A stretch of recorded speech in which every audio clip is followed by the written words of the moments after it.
Hey, so my dream job is to become an NFL registered dietitian for the Panthers. I'm a huge sports fan, especially football. I grew up watching football. My dad's a Redskins fan.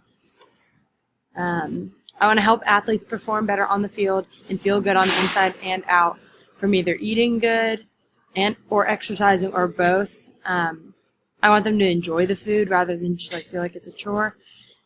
And how will this class help?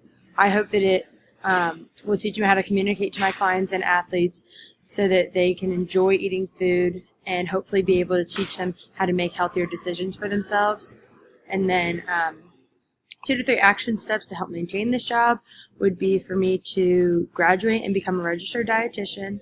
And then I hope to start as a registered sports dietitian at a college level and work my way up from there. That's it.